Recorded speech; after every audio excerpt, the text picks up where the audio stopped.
Amanda Knox. The name itself strikes fear in the hearts of many around the world. Some describe her as a devious femme fatale, obsessed with sex, Satanism, and men. Others say she's a kind young woman who was just living her life the best way she knew how. On this week's episode of Two Crime Newsies, we dive into a case that truly defined a generation, the story of Amanda Knox and the beautiful British woman Meredith Kercher, who Italian police say was killed by Foxy Knoxy. Hey everyone, thanks for being with us. I'm Jen. Hi, I'm Tina. And this week we are talking about a crazy case that I feel like most people around the world know of. The story of Amanda Knox. Foxy Knoxy. Foxy Knoxy. I don't know why, but I really like that name. Well, it rhymes. It's fun to say. This week we watched Crimes of the Century, Amanda Knox. We watched season 1, episode 6 on Max. And this show is actually a CNN original series, which I feel like a lot of people, if they hear CNN original series, they're going to be like, snooze fest. Yeah, it wasn't so snoozy. I did think that there was some sensationalism in there with the zooming in of the crime scene pictures and how they were very flashy. Yes. Boom, boom, boom. And then they would zoom in as they would show you these things. And I thought that's a little much, but okay. That's a little much. Yeah.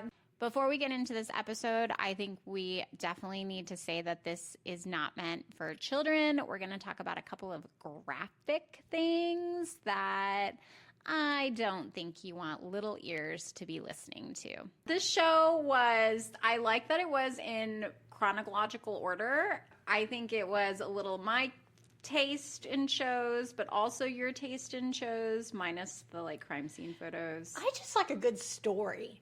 And this was a good story. It is. It is. So we start out with Amanda Knox, who in 2007 went to Italy. She was a 20-year-old exchange student at the time. She was a junior at the University of Washington, and she decided to study abroad for a semester, which is something when I was in college I would have loved to do. I don't know why I didn't go for something like that, but I think it would have been really cool to do. I'm shocked you didn't either. I do think that is something that you would do. That's right up your alley. It really is. Like, just go live somewhere and basically be somebody different for a semester. Yeah, not me, man. That's too much change. I handle change a little better than Tina. Much better. So she moved to this little mountainside town called Perugia, Italy. And she got to live on the side of this hill in this little cottage with 3 other women. 2 of these roommates were Italian students, and the other one was a British student, and her name was Meredith Kercher. And in this show that we watched, they say that Amanda found Meredith very exotically beautiful, and she was super friendly. And I mean, I can say Meredith Kercher is a very pretty woman. I imagine they all were. I mean, Amanda's beautiful, Meredith's beautiful. They didn't show any of the other roommates, but I can only imagine that, you know, there were all these girls leaving the house, going to college, young girls. Sure. I mean, in your early 20s, no matter what you look like, you're hot. That's true. There's a line in here from someone who says that this was the ugly American on steroids, the story. I can definitely see that, yeah. And I wasn't sure what he meant when he said ugly American, so I went and I searched ugly American, and I saw that Merriam-Webster dictionary has it listed as a term that means an American in a foreign country whose behavior is offensive to the people of that country. Yes, and according to the show, that was pretty much Amanda. Yeah, I'd say that her behavior was pretty offensive to about everybody. So it was a pretty spot-on description. Oh. But whether you think Amanda Knox is innocent or not, I do think her behavior in all of this is really bizarre. Very odd, yeah. And someone else comes in a few seconds later, and they have another good line, and it says, Amanda Knox, is she a beep or a saint? And I beeped out the word that rhymes with bore. Oh, my God. But I'm pretty sure I did use that word in just one of the earlier episodes, and when I listened back to it, because I listen cringe? back to the episodes so that I can post clips to social media. And so when I was listening back to the episode, yes, I like clutched my pearls that I said that word. So I decided I wasn't going to say it again. Tina is a sweet, innocent Southern I lady am over not here. a sweet, innocent lady, okay? I just feel that you're a writer, right? Yes. And I am also a writer. I say you're a better writer than I am. I agree with you on that. But writers, I feel like, can come up with better terms and words. Yeah. Descriptive. And plus, we're trained that you just can't say those words in broadcast. That's so true. That's true. It makes me cringe to do it. You know what word in TV always makes me cringe? The word blaze. B-L-A-Z. To describe a Blaze? fire. They're like, oh, the blaze Oh. swept through the house. That word makes me cringe. I'm like, let's just say what it is. Interesting. It's a fire. Yeah. It's a fire. It's not a blaze. Like, we are not... No. Well, when I think of blaze, I think something's ablaze. Like something is set ablaze. Tina is doing these, like, hand movements right now. Why am I so expressive this way? I don't know. I love it, though. Anyway, back to the boar. So when the lady says the word that rhymes with boar, I was thinking, whoa, ma'am, that is pretty aggressive. I just sat down with my coffee. It's 10 in the morning. I'm not prepared to be smacked in the face with the W word. I can see that. Yeah. Yeah. So we go back to Perugia, Italy, which is described as this storybook kind of city. It has these cobblestone streets, this Tuscan architecture, and it's known for its chocolate. Chocolate. We're told on the show, Perugia, it's also a college town. Like, it's known for its partying. And it's basically this sex, drugs, and rock and roll town. And I'm like, sign me up, especially if I'm a 20-year-old college student. Like, that sounds like a great time. Sure. You can keep all of that, but I'll take the chocolate. You would? I did find it interesting that they said it was a storybook city. It's quaint, quiet, charming. But when I think of that, I think of birds chirping, like a Disney movie-ish. It It really could be Disney movie-ish. really beautiful in the pictures. I don't associate storybook, though, with sex, drugs, and rock and roll. So that I thought was a little interesting. That's really kind of a weird analogy, but okay. Anyway, the narrator here does say that, quote, getting high and hooking up is the norm for college students in this area. I think it's the norm for college students everywhere. Absolutely. I'm like, what are you talking about, sir? Isn't that the norm at every college? Yeah. We also hear from Nina Burley. She's the author of The Fatal Gift of Beauty. It's a book about Amanda Knox. Nina says that the headlines in the city are all about drugs and gang violence. And I find that shocking. I do too, because on the show, when you see this place, you do not think of gang violence for one. No. I didn't even know that was a thing. I didn't know that's a thing. I mean, I guess like in Italy, like mafia, but that's not a gang. Oh, maybe that's what I don't know. Maybe like I'm they're not gonna. associating with gang I'm not gonna violence. make anybody mad here. Yeah, let's I'm not not do gonna that. make any gangs or mafias mad. Just gonna walk away from that Yeah. one. So we hear from on this show somebody named Candace Dempsey, which I hear the word Dempsey and I think of Patrick Dempsey. Oh, Dr. yes, Dr. McDreamy. And then you also had Dr. McSteamy. He had such a glow up from what's that movie? I just love it so much where he's riding on a lawnmower at the end of the movie. What is it called? Can't Buy Me Love. What? You've never seen Can't Buy Me Love? Jen, you are missing out on early McDreamy. You have a homework assignment. In addition to what we're going to watch next week, you have to watch Can't Buy Me Love. I have not watched that, no. If anybody is listening to this podcast and you haven't watched Can't Buy Me Love, go watch it. Anyway, we hear from a Candace Dempsey, who is the author of Murder in Italy.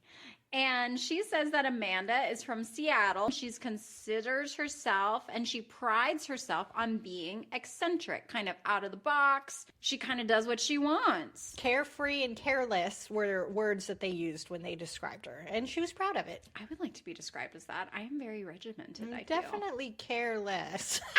I am? Me.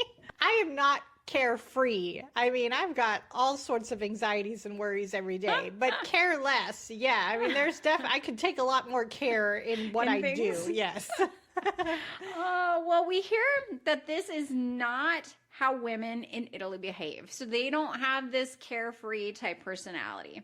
And it results with Amanda standing out quite a bit in Perugia. Apparently, Meredith and Amanda were the youngest of the roommates, and they had a bit in common, being from another country. Meredith was from England, Amanda was from the US, and that the two shared a bathroom in this rental cottage, this rental house that they were living in. Now, this bathroom is going to be a big part of the case later on. Yeah, Amanda and Meredith also only knew each other for 6 weeks. That's shocking to me. I know. I've known about this case. I remember watching, and I didn't follow it closely, not like I did the Casey Anthony case or anything like that. But I had no idea that they had only known each other for 6 weeks. I somehow assumed that it was at least a year. Well, you're not studying abroad for a year normally, though. Are you not? How long are you there? I think it's like a semester usually. Oh, so like half a year. But maybe. Still, though, I expected longer knowledge of each other. Yeah.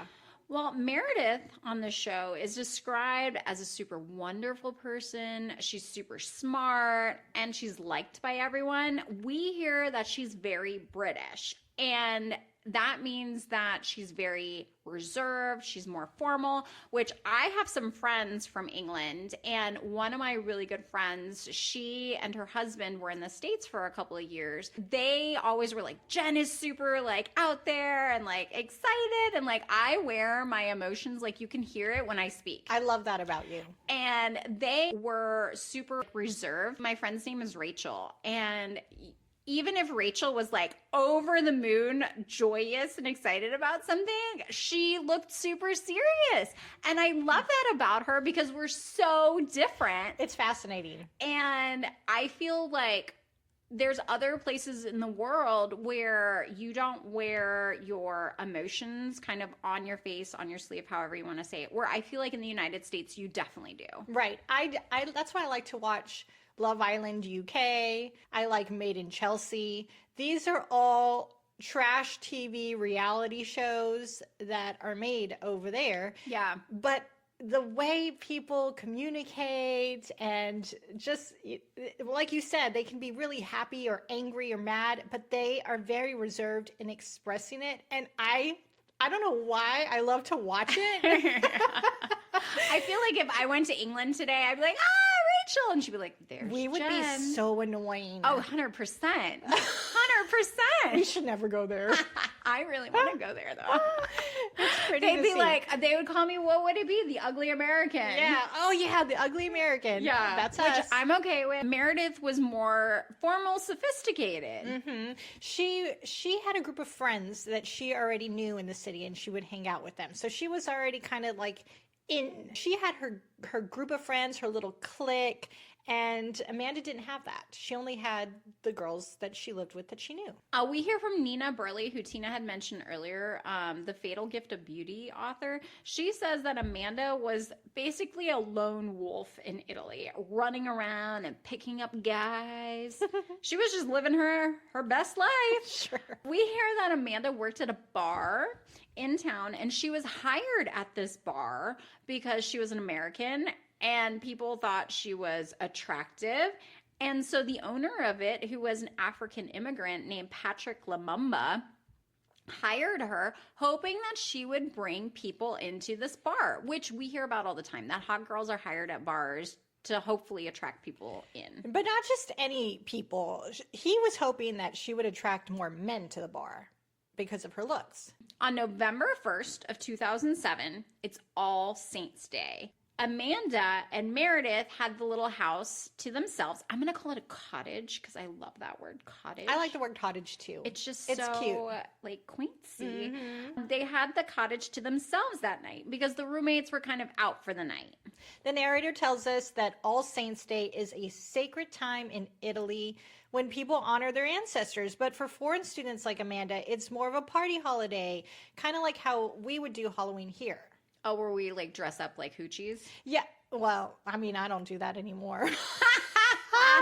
But yeah, isn't that crazy that we did that in our 20s? Mm-hmm. How weird. Do you ever think back and think like that's so bizarre? I one year dressed up like a Dexter, and this was in my 30s. A sexy Dexter? No, not Dexter. I dressed up as a Dexter victim, so I was literally just wrapped super tight in saran wrap. The lady parts and the top lady parts were just covered. It. Oh yeah, I'll have to show you pictures. And I all night long couldn't even sit down because of the saran wrap. And then I had to get cut out of it because I was starting. Everything is trapped in there. Starting to sweat. It was so hot, and you couldn't sit, and it was hard to breathe. But yeah, it sounds awful. I did it for a party, and it looked really cool. But it didn't feel cool. It did not feel cool. I'll tell you that. So we hear during this time frame, Amanda met a guy named Raphael Slecchito, and he was a student who she met a week before All Saints Day, which is November 1st, at a concert in Perugia. And we hear on the show that the week that they knew each other, they spent every night together. And in my notes, I wrote, cue the bow chicka wow wow. Right. These two are apparently in love. Again, I had no idea that they had only known each other for a week when this whole thing happened. That's crazy. It is. And I'm rolling my eyes because Amanda is 20 years old at this time. And we all think that we're in love at 20. That's true. And I guess that's what sex, drugs, and rock and roll does to you. That's what I wrote. But if you're 20 and you're listening to this, I'm not saying it's not true love at 20.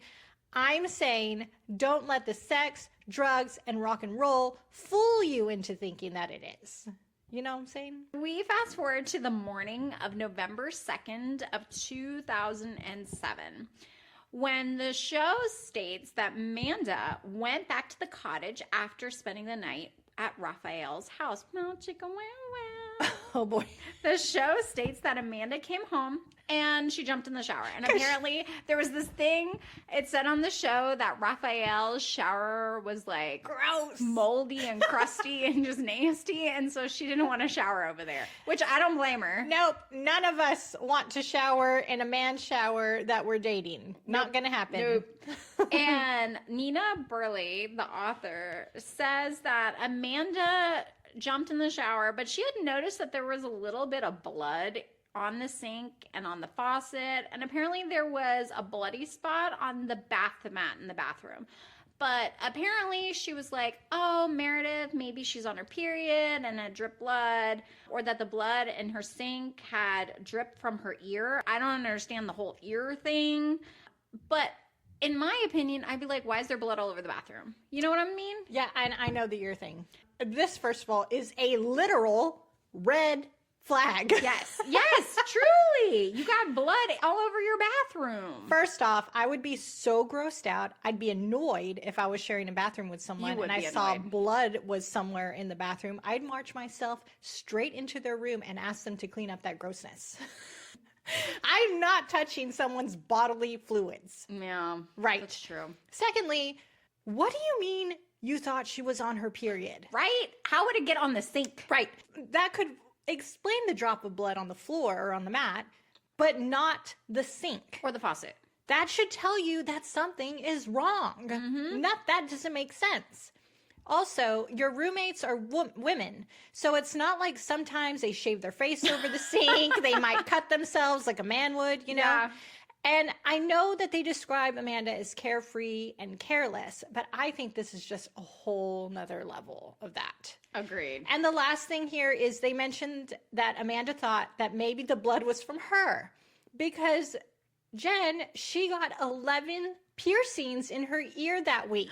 That sounds horrible. 11? I have 2, and 2 is enough for me in my ear. Here's what I wrote. How do you even put 11 in there? Listen, if you have 11 piercings in your ear, I'm not judging you, but it does sound like a lot of piercings. And also, that's an odd number of piercings. So, and you have 2 ears. So do you have an extra hole in one ear? That's a good point. Thank you. Good mathing. And even if you thought the blood was from your piercings, can't you just look in the mirror and see if your ears are bleeding? Ew. Yeah. Well, unbeknownst to Amanda at this point in time, Meredith, her roommate, was dead in her bedroom. So we hear that Amanda sees all this like in the sink, on the floor, whatnot, and she walks out of the bathroom that she shares with Meredith and walks to the other side of the house where the second bathroom of the house is. Now, that bathroom is normally used by the two Italian roommates. The cleanest ones, The apparently. cleanest ones, apparently. And she's going to that other bathroom because they had a blow dryer. She needed a blow dryer, whatever. And we hear that Amanda found poop in the toilet. And that just grossed her out because we hear that the roommates were super clean women, and she didn't understand why there was poop in the toilet, and it grossed her out. So she got the blow dryer and she left. The poop that's in the toilet where it belongs. Yeah. But not the blood that's in the sink. Yeah. How is blood in the sink not equally as gross? Yeah. Someone says that Amanda thought the feces in the toilet was, quote, weird and creepy. No, Amanda. Blood. Blood is weird and creepy. I would be a little weirded out. Like, even if I live with multiple other people and I walked into their bathroom and there was like a poop in the toilet, I would look at it and just be like, seriously, guys, can't you flush? You know what I mean? I mean, sometimes my kids forget to flush, and I walk in, and I think I have the exact same. I'm like, ew, gross. Like, just flush the toilet. Yeah, but you don't think it's weird and creepy. I don't think it's weird and creepy. But if you saw blood in your bathroom, you'd think that was weird and creepy. That is weird and creepy. I agree with you there. So we hear that Amanda grabbed her stuff, and she left the house, and she went back to Raphael's house for breakfast, which I think is a little odd. After finding blood and poop, I don't know if I'd immediately be like, I want a croissant. You know what I mean? Yeah. I don't think that would be my natural reaction. Oh my gosh. I can't. A croissant. You know? I really don't also, think... Jen, I think that's France.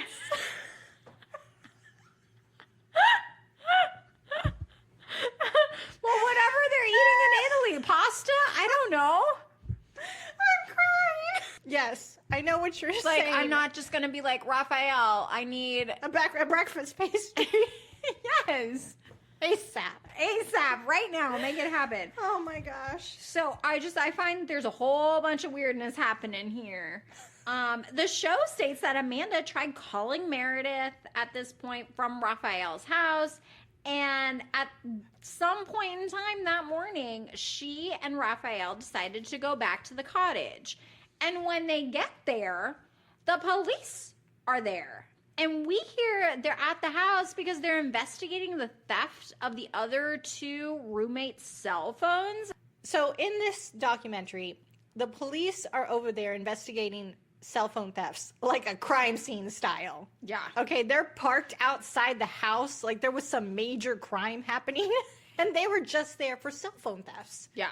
That is odd. Am I missing something there? I'll be completely honest. I don't remember any mention of this whole cell phone theft anywhere else besides this Crimes of the Century show that we watched. Okay. So the whole cell phone theft thing is not something that is explored deeper in the show either. So I truly don't know. And I tried to find more information about it online after watching Crimes of the Century. And it wasn't the big thing. Obviously, this day is what happened with the roommate, Meredith Kercher. Well, Nina Burley says the police are in the house and they're trying to get into Meredith's room, but apparently the door is locked. And they go into another one of the roommates' rooms and the window is smashed and there's stuff all over the place. And it's like pure mayhem, which in my opinion, I am seeing just clothes everywhere. I'm seeing a whole bunch of just crap all over the, not literal, all over the floor. No, that's in the bathroom. That's in the bathroom. And this is I think like Tina's nightmare here. Nightmare. Because Tina, when I go over to her house, everything is pristine. It's not pristine. Oh, it is. It's not. I wish it was. I aim for pristine, but it is not pristine. The other day, I was at Tina's house and I ran my finger over a shelf, and there was not a speck of dust on that shelf. Stop it. I'm so proud of myself. Yeah. Yeah. Meanwhile, I feel like if you did that right here, like on this shelf sitting behind you, I feel like you'd probably pick up like an inch worth.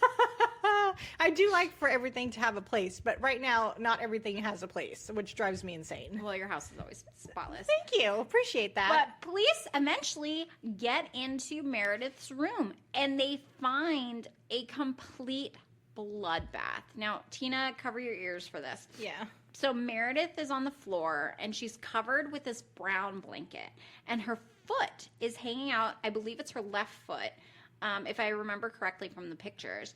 That's hanging out from beneath this blanket. And it's just kind of right above her ankle line. And you can see what looks like panties by the exposed foot and a heap of clothing to her side. And there was also blood all over the floor, all over the walls. And at one point, it even looked like there were like a fingerprint smear, like a hand, you know, when you touch something and you smear it down on the wall. Between what looks to be like happy memory photos of like family, all that kind of thing. Mm-hmm. And this is where I say they could have done without all the close-ups of that room. I mean, that's where they were doing like, bam, bam, bam, here's what it looks like. Yeah. And they were zooming in on the blood. I mean, that was just unnecessary.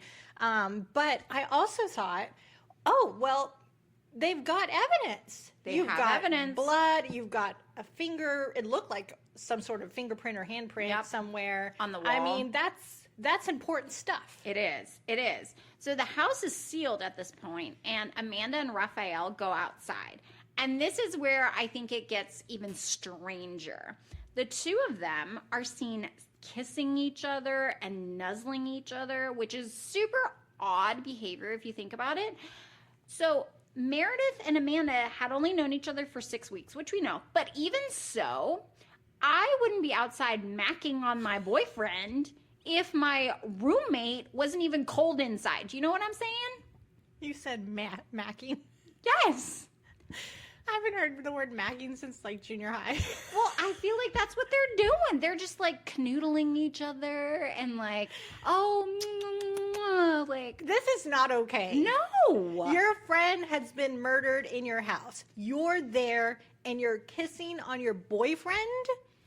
And also, I don't see any emotional reaction here from her. I would have been, even for some reason, even if she and I would not have been friends, the fact that you live with this person who is dead inside, like, I would have been bawling my eyes out. I think just the pure stress of knowing that you were in the house with this body. Traumatizing. Absolutely. But she doesn't show any signs of distress that I can see from the pictures and the videos that they show us. Yeah. She just seems kind of whatever about the whole situation. Yeah. Which I think it's fair to say that everybody responds to trauma differently. Yeah, and everybody has different, you know, the way you respond to things. I get that. Mm-hmm. But I just think the smooching is it's another level thing. Yeah. Yeah. So we hear about Giuliano Menini. And this just, in my notes, I wrote the name Menini reminds me of the word panini, which I love a good panini. I'm super hungry right now. And he is brought in, and he is the lead investigator on the case, but also he's the prosecutor. So in Italy, you can have the same person take on multiple roles within the investigation. And we hear that he's a super strict Catholic, and he's known to be a very tough prosecutor. And it sounds to me like he's no smoochy guy. Nope. So we hear on the show that he believes that the crime was somehow related to the dark arts, which in my mind, I'm like, ooh, witchy stuff. That's because it happened on All Saints Night. And I'll say, I enjoy a good ghost tour every now and then. Like the one in New Orleans? Yeah, New Orleans. I've done one in Key West, St. Augustine. All really good and a lot of fun. But I don't mess with any dark arts. No. No. I don't like it. Oh. Nope. It's an interesting theory, what he's saying, but I don't think you can go that far without any actual proof that Amanda was into any, quote, dark arts. Mm-hmm. Just because it happened on this All Saints night. Right. So we hear that the Italian press started making up stories at this time about Amanda being this like sex maniac from America. And that's because she was so pretty. And she also got the nickname Foxy Knoxy, which I can remember being in supermarkets and seeing the tabloids with Foxy Knoxy. Everywhere. Everywhere. Mm-hmm. There's another great line in here from Candace, one of the authors that we mentioned earlier. And she says Giuliano Manini, I'm thinking of Panini. Manini is the kind of person who can come to a crime scene, see a beautiful girl lying dead in a pool of blood, and think it's a 4-way orgy. I mean, I feel like that's quite a jump. So Amanda isn't the only odd person in this whole thing because, sir, that is pretty odd. Yeah.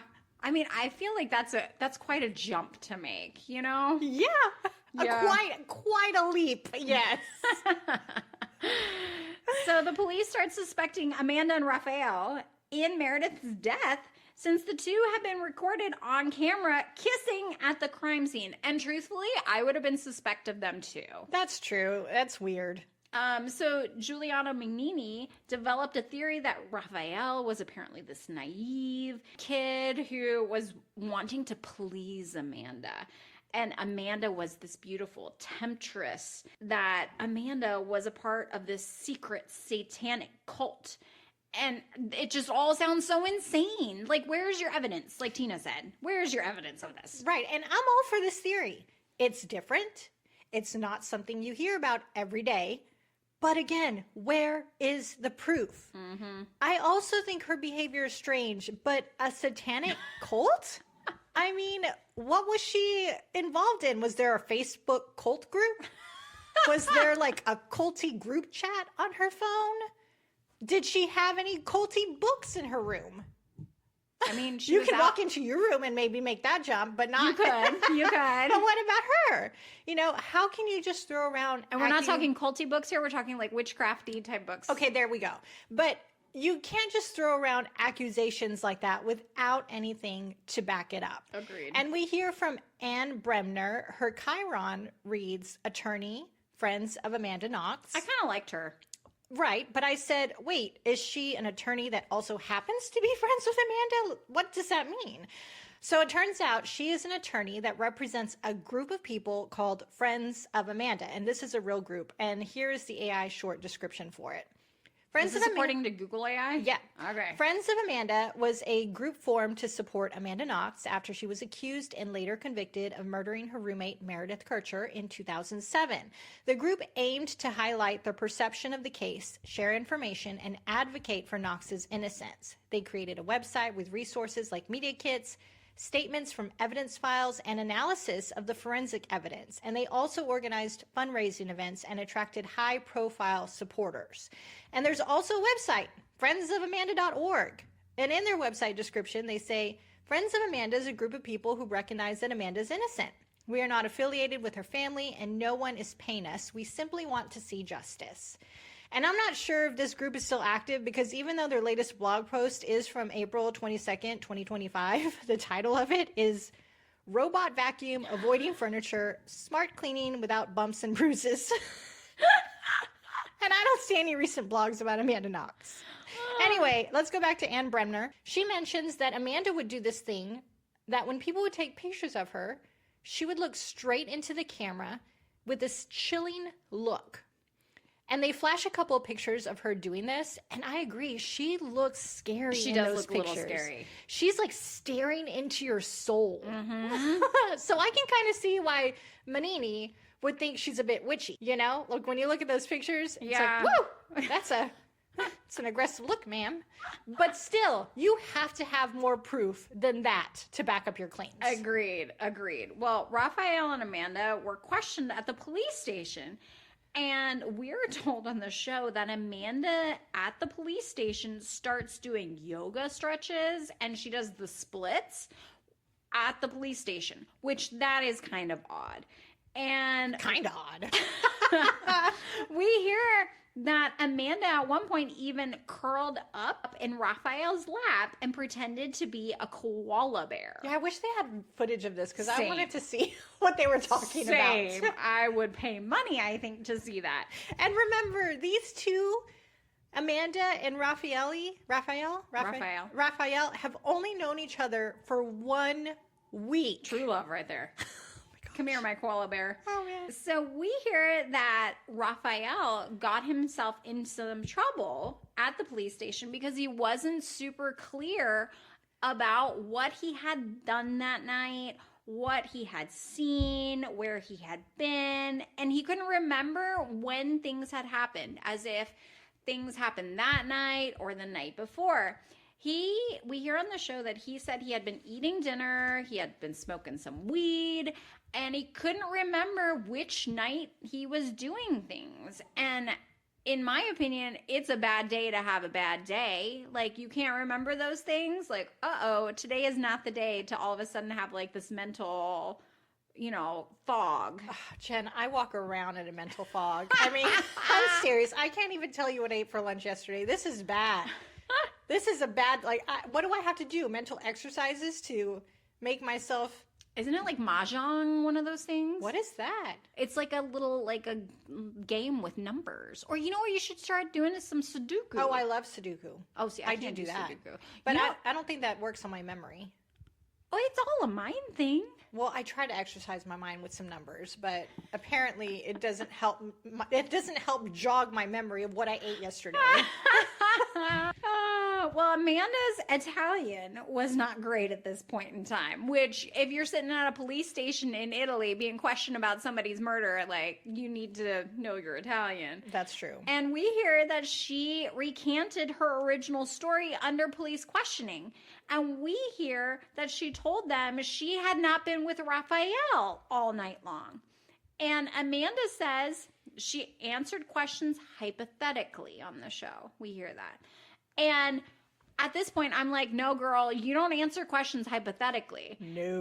We hear that what she was saying was being taken as fact. In a 2013 interview with CNN that they play on the show, Crimes of the Century American Amanda Knox, Amanda says that the police told her that she knew who the murderer was, and they told her that she had to know, and she wasn't telling the police the truth, that she had amnesia, and she had to remember. In the Netflix documentary, they mentioned that the police were whacking her in the head, kind of remember is what she says in the Netflix documentary. Wow.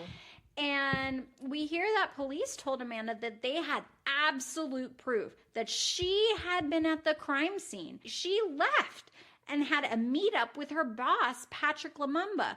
And Amanda at this point recalls, we hear that she had texted her boss earlier that evening saying, "I'll see you later," which police took literally. You know how in America we're always like, "Oh, I'll see you later." It's just like a common statement. "I'll see you later," even though you don't have that plan to see somebody later. It's just a statement. If they took what Americans said literally, we'd be in so much trouble. We do not talk in literals. We don't. But they took hypotheticals. We do. They took what Amanda says in that text message to her boss, "I'll see you later," as being like she was making an appointment to see him later that evening. Yeah, that's bad. They took it literally. Mm-hmm. And we hear from Amanda Dempsey, the author, that Amanda said she was in the kitchen the night of the murder, and she had heard Patrick Lumumba murdering Meredith, and she had heard Meredith screaming. We're told that they told her to imagine it. So the Italian police are saying, imagine it. Imagine what would happen if you had been there. Uh-huh. And the Italian police typed up the statement, and Amanda signed it. She didn't read Italian. She didn't know much Italian. She had only been there for a couple of weeks at this point in time. And she signed the statement, and Amanda was arrested. Raffaella was also arrested.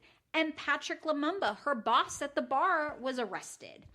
And Patrick Lumumba had a clear alibi. So there was a patron at the bar that night that said Lumumba had been there all night working at the bar, but he was still put in jail and he was not let go. We hear from an attorney and a legal analyst named Darren Havanoki.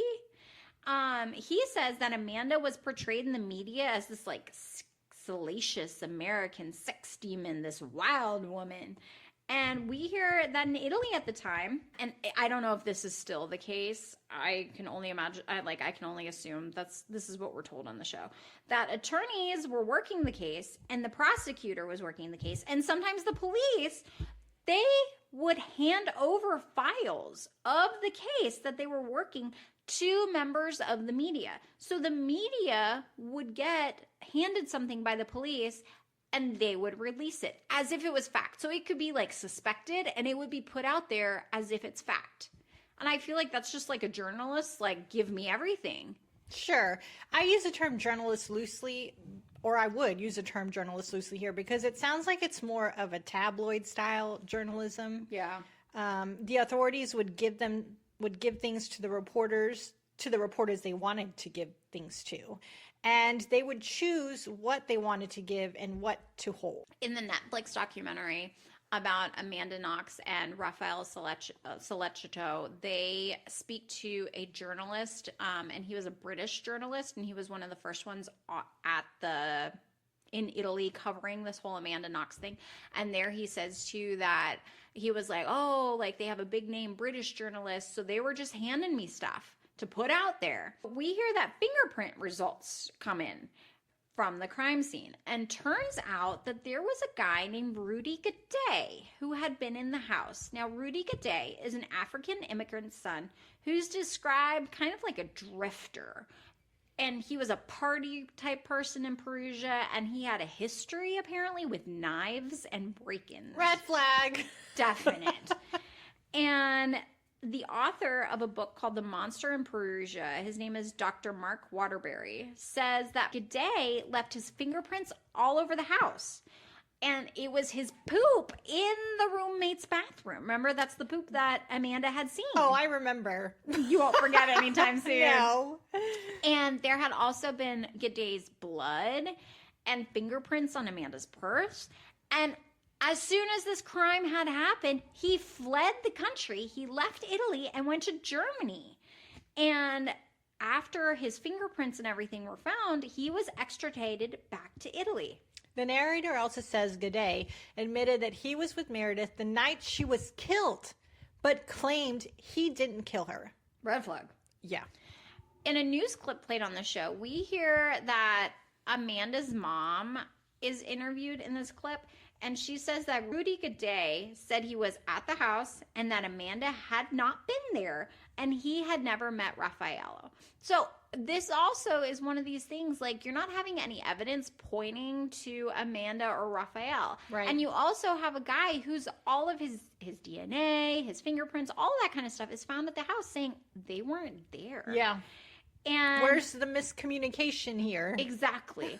And Lumumba, who is Amanda's boss at the bar, at this point in time is released, but Amanda and Raphael are still going to be tried because the prosecutor believed they had been part of this like sex orgy thing.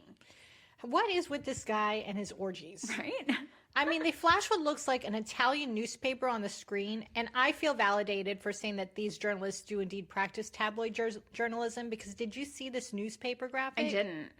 Okay. It's an illustration of 4 people. Okay. Kind of in a semicircle. Okay. And there's 2 men and 2...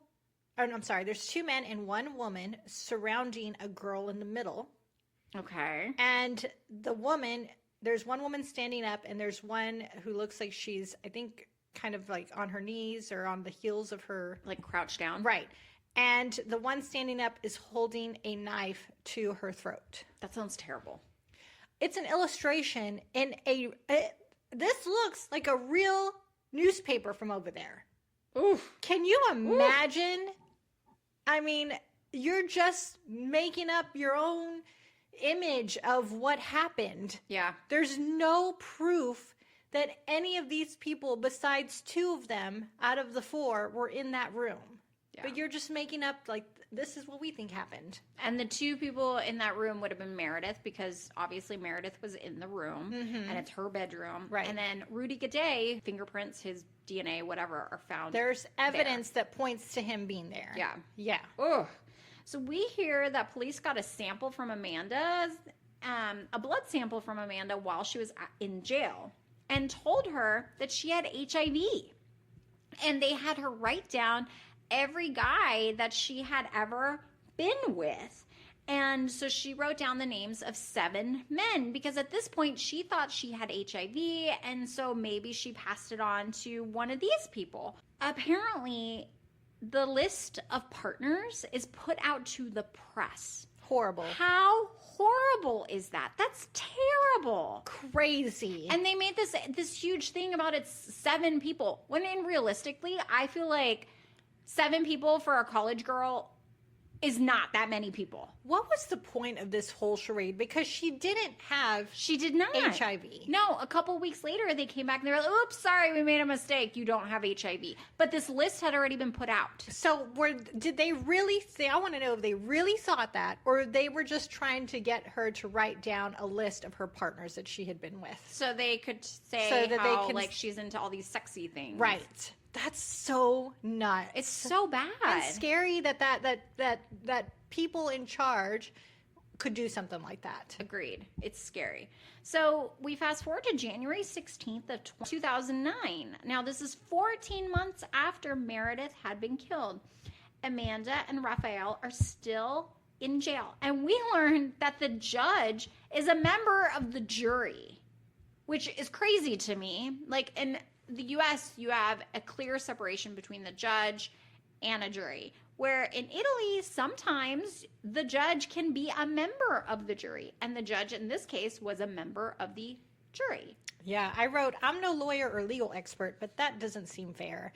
The judge can influence the jury. I don't understand this. We hear that Rudy Gaudet was going to be tried first, and he had requested this like fast track trial. And the attorney, Anne Bremner, says once Rudy was convicted, the prosecutor thinks Rudy would cooperate against Amanda and Raphael. And the prosecutor thinks that if Rudy is offered this lesser deal, that he would. And at this point in time, again, there's no evidence of Amanda or Raphael at the murder scene. And to explain this away, we hear that the prosecutor said Amanda was ordering the murder from the next room over from Meredith's. So the prosecutors, there's no evidence, right, of her or Raphael in the room.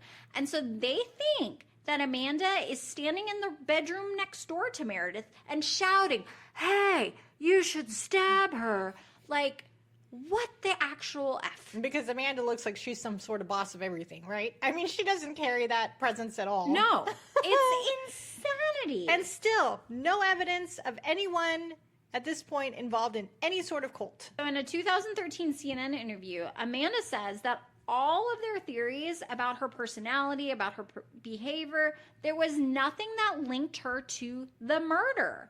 And she said at the time that she was not present at the crime scene. So a 12-month trial starts of both Amanda and Raphael. 12 months. Did that kind of like raise a red flag to you? That's an unusually long trial, I think. Super long. We hear on the show that they say that sometimes in Italy or in other countries, the trial will kind of like start and stop. If there's like a holiday, it's delayed. Like, it's not a, 9 to 5 every day type thing. Which is crazy also, because I feel like you can forget things. I mean, correct. Yeah, you can easily forget what happened 6 months ago. Agreed. You can easily forget what happened 6 weeks ago. You forget what you ate for lunch yesterday. I forget what happened 6 hours ago.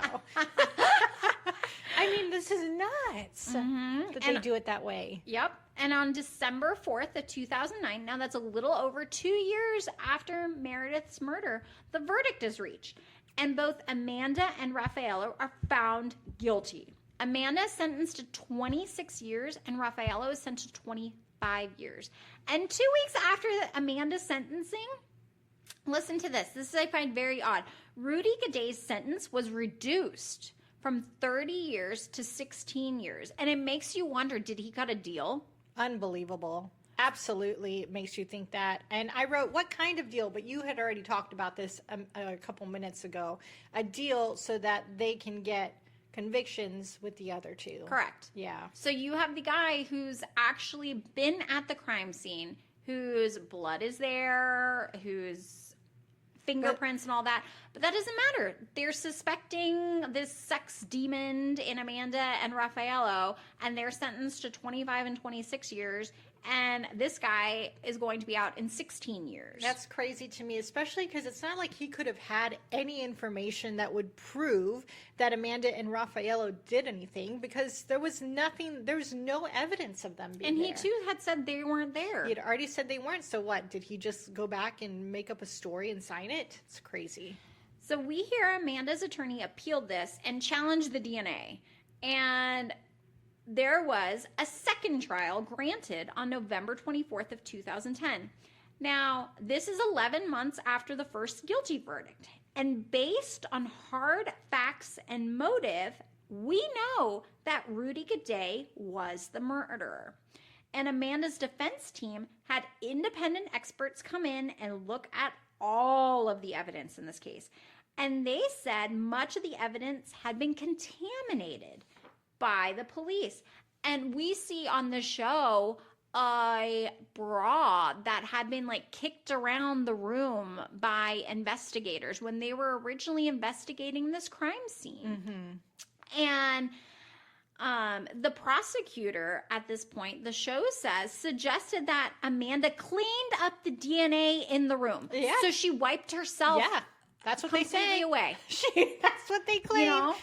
I like the way one of the authors, Candace Dempsey, put it. She said somehow it must be that Amanda and Raphael have some kind of special vision where they could see their DNA and they were able to just clean their DNA and leave Meredith's and Rudy's. What an absolutely ridiculous thing to argue, especially in court. Agreed. Agreed.